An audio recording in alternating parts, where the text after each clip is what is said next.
नमस्ते। आज मैले विश्वका तीनवटा साह्रै महत्त्वपूर्ण घटनाहरूलाई एक ठाउँमा राखेर यसको तस्बिरका बारेमा केही चाहिँ विश्लेषण अथवा चर्चा गर्न खोजिरहेको छु।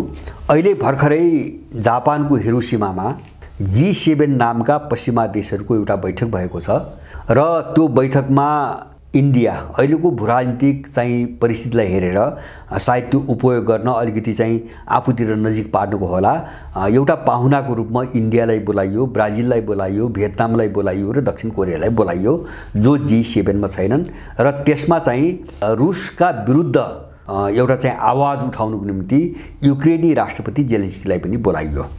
G7 को बैठक 3 दिने बैठक भर्खरै सकिएको छ 19 देखि 21 मार्च। अब यही बीचमा G7 को बैठक सुरु भएकै दिन 19 मार्चमा मध्य एसिया र चीन, मध्य एसियाली देशहरू जस्तो उज्बेकिस्तान, कजाकस्तान, किर्गिस्तान, तुर्कमेनिस्तान र चाहिँ ताजिकिस्तान सँग चाहिँ चीनको शिखर सम्मेलन भएको छ र शिखर सम्मेलनले चीन र मध्य एसियाली देशहरूको बीचको सम्बन्ध र मध्य एसियालाई अगाडि बढाउनको निम्ति एउटा बृहत कार्यक्रमहरू तपाईको एउटा घोषणापत्र जारी गरेको छ, सहमति जारी गरेको छ र त्यही 19 मेकै दिन 32औं अरब शिखर सम्मेलन भएको छ हैन। विशेष गरिकन इस्लामिक देशहरूको अरब सागरसँग जोडिएका अथवा त्यसको वरिपरि रहेका 32 वटा देशहरू छन्, 22 वटा देशहरू छन्। उनीहरूको 32औं शिखर सम्मेलन भयो र त्यो शिखर सम्मेलनमा केही अविस्मरणीय र केही चाहिँ तपाईको अभूतपूर्व चाहिँ तपाईको घटनाहरू त्यहाँ देखिए। म यो तीनटा घटनालाई किन आज उठाएको भन्छ भने यो पश्चिमा शक्ति भनेको कति पाशविक, कति बर्बर, कति जंगली र कति विनाशकारी हुन्छ हैन। यो बुझ्न सकियोस्। मैले यो तीनटा बैठकका जो निष्कर्षहरू हुन्, जो सहमतिहरू हुन्, जो संयुक्त वक्तव्यमा जो एउटा कुराहरू आएका छन् तिनलाई तुलना मात्रै गर्न खोजेको मैले हैन। यसको महत्त्व आफ्नो ठाउँमा होला। जस्तो G7 को बैठकमा भएका एजेन्डा, त्यहाँ जति पनि एजेन्डा थिए नि ती निश्चित, अरूलाई कसरी सिद्ध्याउने, अरूलाई कसरी लडाउने, अरूलाई कसरी घेर्ने र अरूलाई कसरी कन्ट्रोल गर्ने, बस यति छ। एकदम नकारात्मक एजेन्डा बाहेक एजेन्डा केही पनि छैनन्। अनि त्यो जो संयुक्त वक्तव्य आयो हैन, जस्तो G7 मा अमेरिका छ, क्यानाडा छ, फ्रान्स, जर्मनी, इटाली, बेलायत र जापान। अब त्यहाँ के आयो भन्छ भने जस्तो युक्रेनलाई निरन्तर हतियार दिने एउटा सहमति, वार्ता गर्ने उनको मुखमा कहिले पनि आउँदैन हैन। एउटा शान्ति वार्ता भन्ने उनको मुखमा कहिले पनि आउँदैन। त्यो प्रस्ताव एजेन्डा कहिले बन्दैन। युक्रेनलाई निरन्तर रूपमा हतियार दिने, रुससँग लड्न, नम्बर 1 सहमति। अब चीनको आर्थिक दबदबा रोक्ने, चीन जो आर्थिक रूपमा बलियो हुँदै गएको छ यसलाई रोक्ने, आफू बलियो कसरी हुने त्यो हुँदैन एजेन्डा यिनीहरूको, अर्कालाई कसरी रोक्ने हैन। दोस्रो सहमति रुसमाथि प्रतिबन्ध लगाउने। तेस्रो सहमति चीनको सैन्य शक्ति जो विकास हुँदै गएको छ यसलाई काउन्टर गर्ने हैन। अर्काले कसैले आफ्नो विकास गर्छ त्यसलाई काउन्टर गर्ने। चौथो यिनको सहमति ताइवानको रक्षा गर्ने, अर्काको भूभाग, चीनको भूभाग हो भने यिनी आफै मानिरहेछन् यिनी सबै G7 का देशले ताइवान चीनको अंग हो भनेर, त्यसको स्वाधीनताको रक्षा गर्ने यिनको अर्को सहमति। दक्षिण चीन सागरमा हैन चीनलाई चाहिँ चलखेल गर्न नदिने हैन, अर्को सहमति। अब यी कुराहरू G7 बैठकका अहिलेका निष्कर्षहरू हुन् हैन। जस्तो उनले इन्डो पेसिफिक क्षेत्रको कुरा पनि गरेका छन् अथवा चाहिँ चीनका आन्तरिक मामिलामा पनि धेरै कुरा गरेका छन् हैन। जस्तो आन्तरिक मामिलामा यिनी आफ्ना कुरा गर्दैनन्, यिनी अर्का कुरा मात्रै गर्छन्। अब यसमा चाहिँ जेलेन्स्कीलाई उनीहरूले बोलाए रुस विरुद्ध चाहिँ अहिले उनको पश्चिमाहरूको रणनीति के छ भन्छ भने संसारमा जति पनि सामूहिक र साझा फोरमहरू छन्, मञ्चहरू छन्, सबैमा जेलेन्स्कीलाई पठाउने, रुस विरुद्ध चाहिँ बकवास गराउने, तर त्यसको असर एकदम उनलाई प्रत्युत्पादन हुँदै गएको छ। जस्तो जेलेन्स्कीलाई अस्ति भर्खरै 19 तारिखका दिन यिनले चाहिँ अरब शिखर सम्मेलनमा पठाए। ऊ चाहिँ म जान्छु भने उनले बोलाए र उनले चाहिँ अरबीहरूलाई हैन ब्लाइन्ड आई भएका हैन, आँखा नदेख्ने भनेर आयो जेलेन्स्की हैन। किन भन्छ भने अरबको कुनै पनि देश रुसका विरुद्ध जान, रुसमाथि उनले लगाएको प्रतिबन्ध मान्न तयार छैनन्, सबैले इन्कार गरेका छन्। तयार मात्रै होइनन् कि यिनको चरित्र आजसम्म त्यो अरब जगतलाई लडाउने यिनले खेलेको भूमिका हेरिकन अहिले उनीहरू सर्लक्कै तपाईको रुस र चीनको साथमा आएका छन् र दशकौंदेखि 60 वर्षदेखिको घोर दुश्मनी झन्डै 60 वर्षदेखिको घोर दुश्मनी इरान र साउदीका बीचको जो दुश्मनी हो त्यो दुश्मनीलाई अन्त्य गरेर सारा अरबभरि चाहिँ कूटनीतिक सम्बन्ध बहाली गरेका छन्। अब तर उनले जेलेन्स्कीलाई पठाए, त्यहाँ पठाए, अरब शिखर सम्मेलनमा पठाए, त्यसपछि G7मा पठाए। उनले पारित गरेका एजेन्डा यिनी हुन् अहिले चाहिँ तपाईको भएको सहमति। तर यो सहमतिभित्र हैन, यो चाहिँ जस्तो अमेरिकाको एउटा सेटेलाइटको रूपमा युरोपियन देशहरू रहेको हुनाले जापान सहित उनीहरू आफ्नो ढङ्गले बोल्न भूमिका खेल्न सक्ने सामर्थ्य अझै विकास नभएको कारणले सहमति सबै एजेन्डामा गराइरहेका छन् मूल रूपमा अमेरिकन इन्ट्रेस्टका एजेन्डामा। तर अब त्यहाँ भित्रको विश्ववस्तु हेर्ने हो भने अमेरिका र युरोपियन देशहरूका बीचमा ठुलो विभाजन जो हुँदै आएको छ त्यो झन्झन गहिरो हुँदै गएको पनि देखिन्छ हैन। त्यो कुनै बिन्दुमा गएर विस्फोट होला, हुन्छ नै, किनभने पनि अमेरिकाबाट नछुट्टिकन अब युरोप बाँच्न सक्दैन, युद्धबाट विशुद्धबाट जोगिन पनि सक्दैन अब युरोप। त्यसकारणले तर त्यो चाहिँ जो असन्तुष्टि हो नि त्यो चाहिँ तपाईको देखिन्छ र त्यो झन्झन गहिरो हुँदै गएको छ। यसलाई एउटा पाटोबाट मात्रै हेर्नु हुँदैन। जस्तो G7मा अब पश्चिमा देशहरूको बीचमा रुस र चीनका विरुद्धमा यो सहमति भए, यो त देखिने पाटो भयो। त्यति मात्रै छैन, त्यसको अर्को पाटो यिनीहरूका बीचको द्वन्द्वको पाटो पनि छ। जस्तो द्वन्द्वको पाटो कहाँ छ भन्छ भने यो G7को बैठकभन्दा अगाडि यिनको मन्त्री स्तरीय वित्तमन्त्री अर्थमन्त्री स्तरीय बैठक जापानमै भएको थियो। त्यो बैठक जारी गरेको वक्तव्य जो सहमतिको वक्तव्य हो त्यसमा चीनको नाम उल्लेख गर्ने कुरामा सहमति भएको थिएन। अमेरिकाको दबावका बावजुद अर्थमन्त्रीहरूको बैठकले चीनको नामै उल्लेख गरेन। अमेरिकाले चीनका विरुद्ध बाँकी देशलाई चाहिँ तपाईको ल्याउन खोजिरहेको थियो।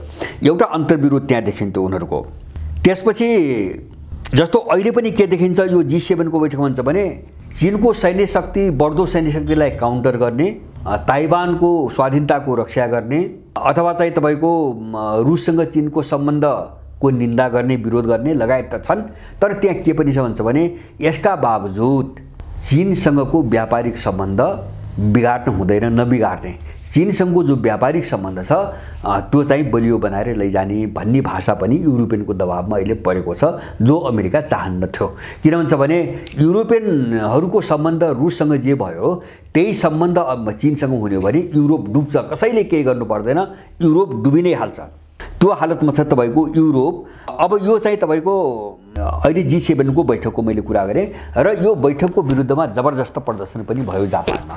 G7को बैठक जो हिरोशिमामा गरियो यो चाहिँ हिंसा उन्मुख, युद्ध उन्मादी र संसारभरि चाहिँ तपाईको कलह मात्रै चाहिँ फैलाउन खोज्ने शक्तिहरूको बैठक हो। यो जापानमा राखिनुहुन्न, यो निन्दनीय छ।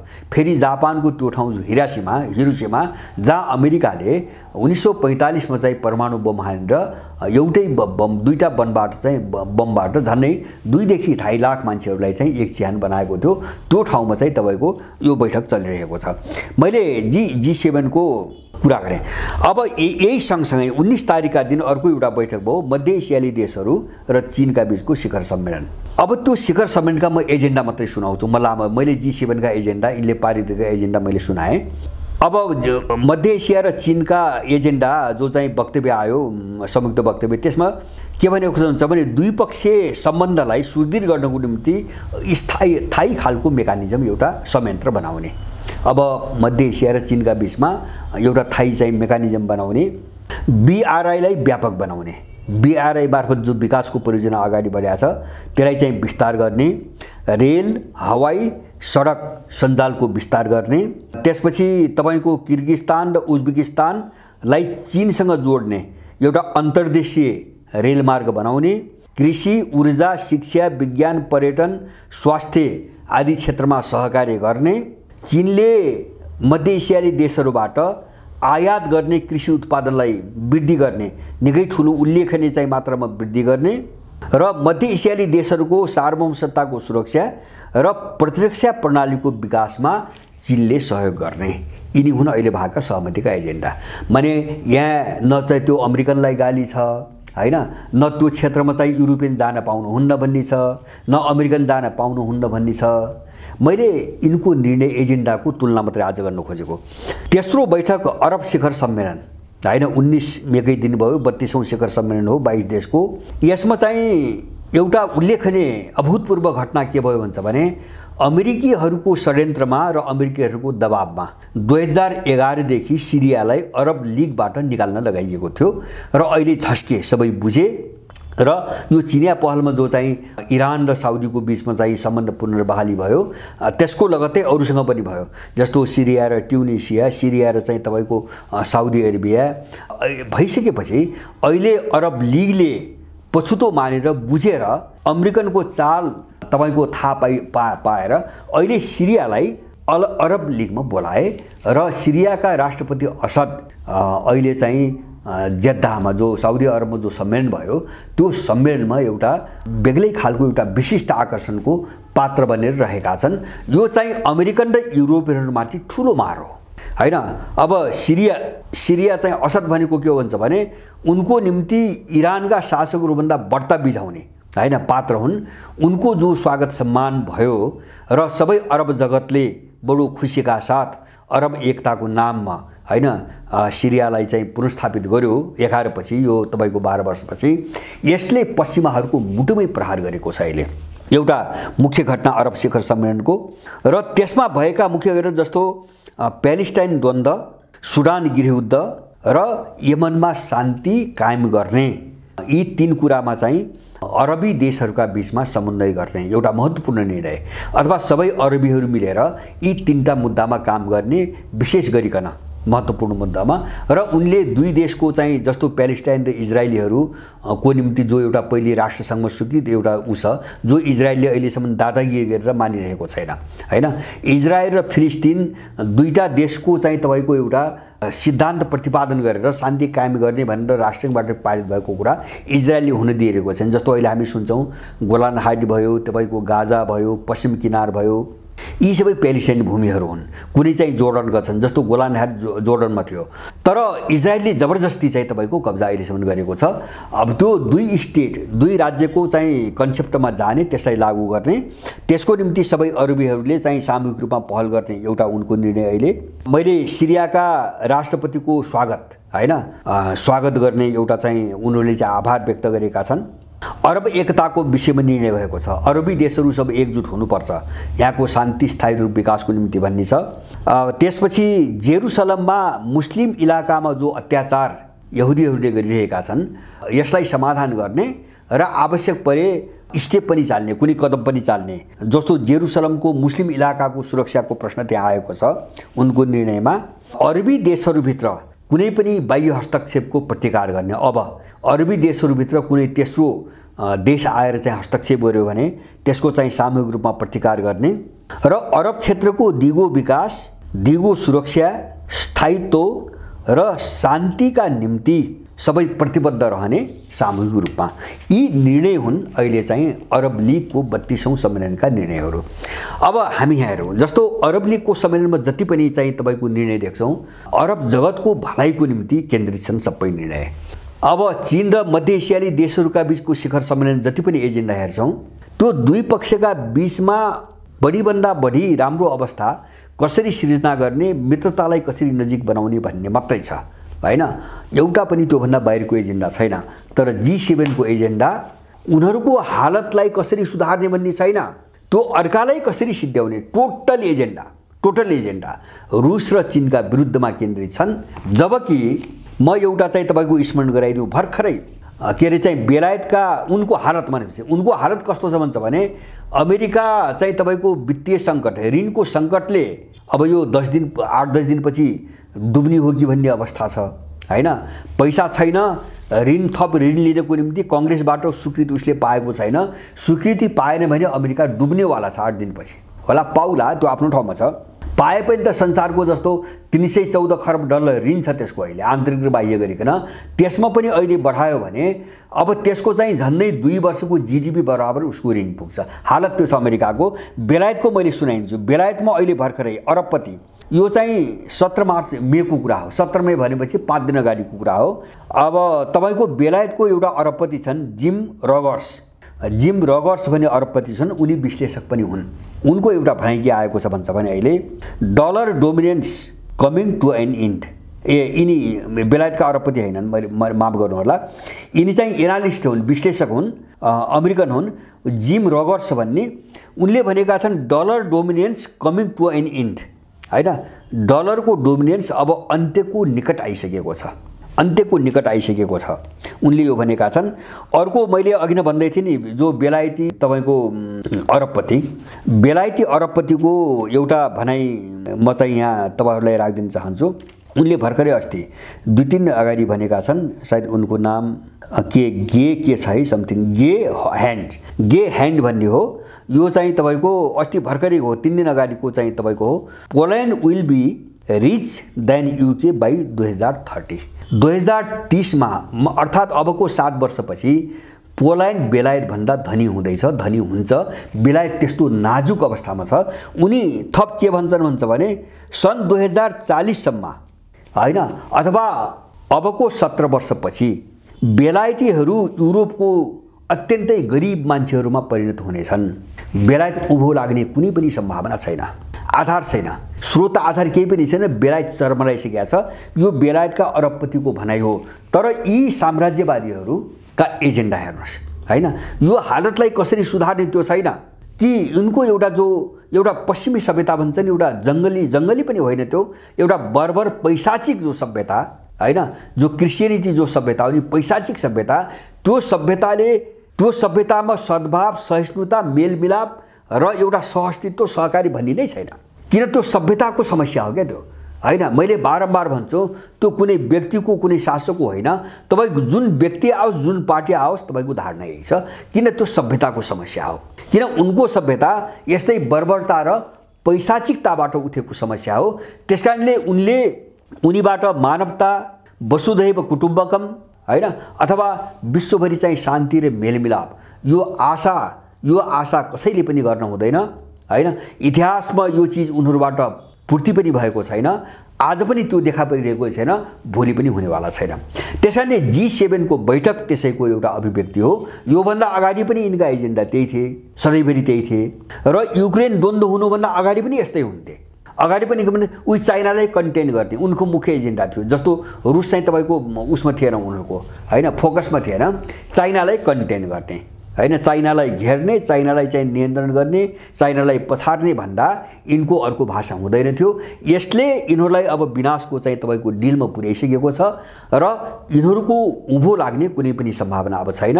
मैले हामी नेपालीहरू यसमा स्पष्ट हुनुपर्छ। किन भन्छ भने यो भाषा र एजेन्डा के हो भन्छ भने यसले कुनै पनि व्यक्तिको, कुनै पनि मान्छेको चरित्र, प्रवृत्ति र उसको मनसायलाई स्पष्ट पार्छ। द एजेन्डा नै सबै चिज हो उनीहरूलाई बुझ्ने।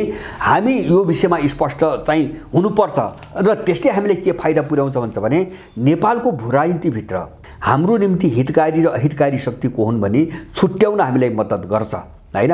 भूराजनीतिभित्र किन भन्छ भने अब यहाँ त्यस्तो घटनाहरू कुनै चाहिँ स्पष्ट नदेखा हुनाले मान्छेमा भ्रम पर्ने, अथवा त्यस्ता चाहिँ साम्राज्यले पारेका यहाँ दलाल छन्, एजेन्ट छन्, सुराकी छन्, अपराधीहरू छन्, उनले फैलाउने चाहिँ तपाईँको भ्रम, हैन, सारा चिजले काम गर्छ।